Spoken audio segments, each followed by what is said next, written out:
This video was made possible by CuriosityStream. Get the Nebula CuriosityStream bundle for the sale price of less than $15 a year by going to curiositystream.com/HAI. How do you do, fellow kids? Are you into Hop Hip? No? What about Talk Tick? Or perhaps I could interest you in a game of Pong Ping. I'll just need to be careful because I'm wearing flop flips. Why are you laughing with me? Oh, what's that? You're laughing at me. Oh, I see.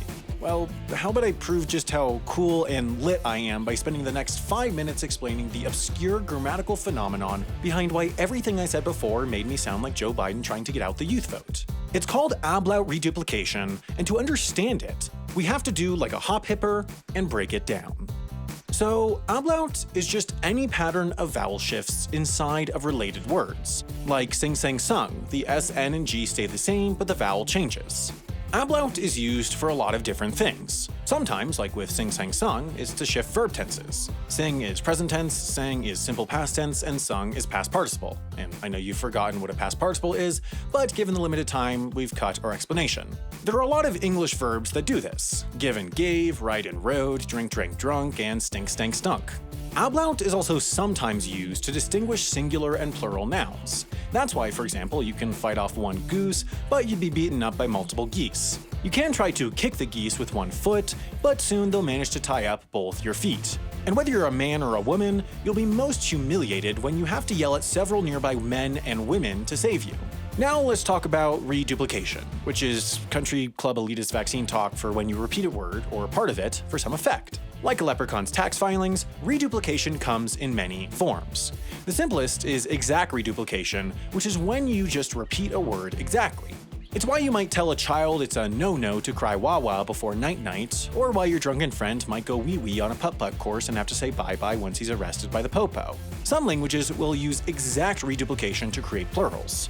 In Malay, rumah is a house and rumah-rumah is houses. It's a convention that, like many patents, has been copied by Chinese. For example, in Mandarin, ren is person and ren is people. In English, there are a number of other reduplication variants. One is rhyming reduplication. It's why you might use a teeny-weeny itsy-bitsy walkie-talkie to gather a super-duper ragtag team, and then you could all do the hokey-pokey. Quite possibly the most fun variation is called shum reduplication, which is when you repeat a word but replace the beginning with shum. For nouns, shum reduplication makes you sound dismissive of that thing. You're tired? Tired schmired, get over it. You got beaten up by a violent gang of geese? Geese schmeese, walk it off. For adjectives though, shum doesn't dismiss the meaning, but intensifies it. That's why you can go to a fancy schmancy restaurant, or at least you can if your attitude on public health is COVID schmovid. Shum reduplication originates from Yiddish-speaking areas of New York and has since become widely adopted across the country by anyone who wants to make something sound dumb, and it's especially interesting because it is productive, which means you can apply it to whatever word you want. YouTube, schmootube. Wendover, schmendover. Smosh, schmosh. Actually, that one doesn't work very well, but you get the idea. Another reduplication variation is contrastive focus reduplication, where you emphasize the first repetition to imply you want the true form of something. I don't want oat milk, I want milk. Or as many viewers are likely commenting, I don't want grammar jokes, I want jokes. So now you know what ablaut is, and what reduplication is, which means it's time for the incredible Avenger-style team-up you knew was coming all along, ablaut reduplication. Ablaut reduplication is when you repeat a word, but with a vowel shift. And we use it all the time. Chit-chat, flip-flop, flim-flam, hip-hop, riff-raff, knick-knack, ticky-tacky, wishy-washy, pish-posh, crisscross, and there are tons more. But what's really fascinating about ablaut reduplication is that it's a rule that native English speakers intuitively know, but have probably never thought about. Anytime you use ablaut reduplication, the vowel shift must follow this precise order. I, then A, then O. Nearly every instance of ablaut reduplication starts with I as the first vowel, followed by a shift to either A or O. In the case of rare three-parters like tic-tac-toe or splish-splash-bosh, the A always goes before the O. This vowel shift pattern is called a front-to-back pattern because the first vowel sounds, the sound you get from the I in words like flip or hip, is formed at the front of the mouth, and the next vowel sound, which for O are either ah like flop or like song, and for A are either ah like flap or ah like washi. those vowel sounds are formed at the back of your mouth. Say pish-posh out loud right now, and notice how the I in pish is at the front of your mouth, and the ah in posh is at the back.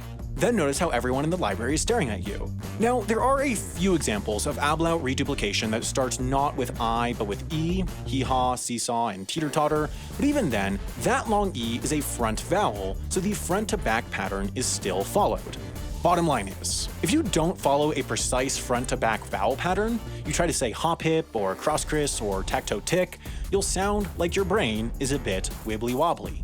And I know that you're wondering, why? Why do we do this extremely specific, weirdly technical vowel shift to describe everything from dumb shoes to dumb games to dumb racist allegories?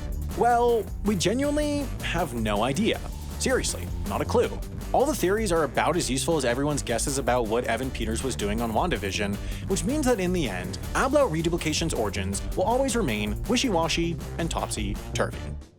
You may think ablaut reduplication is a bunch of pish-posh, but you know what's tip-top? The Nebula CuriosityStream bundle. If you like HAI or Wendover, you'll definitely want to check out my 3-part trivia show, 40-minute HAI Brick special, podcast, and a new Wendover original coming out April 6th, all of which are exclusively available only on Nebula.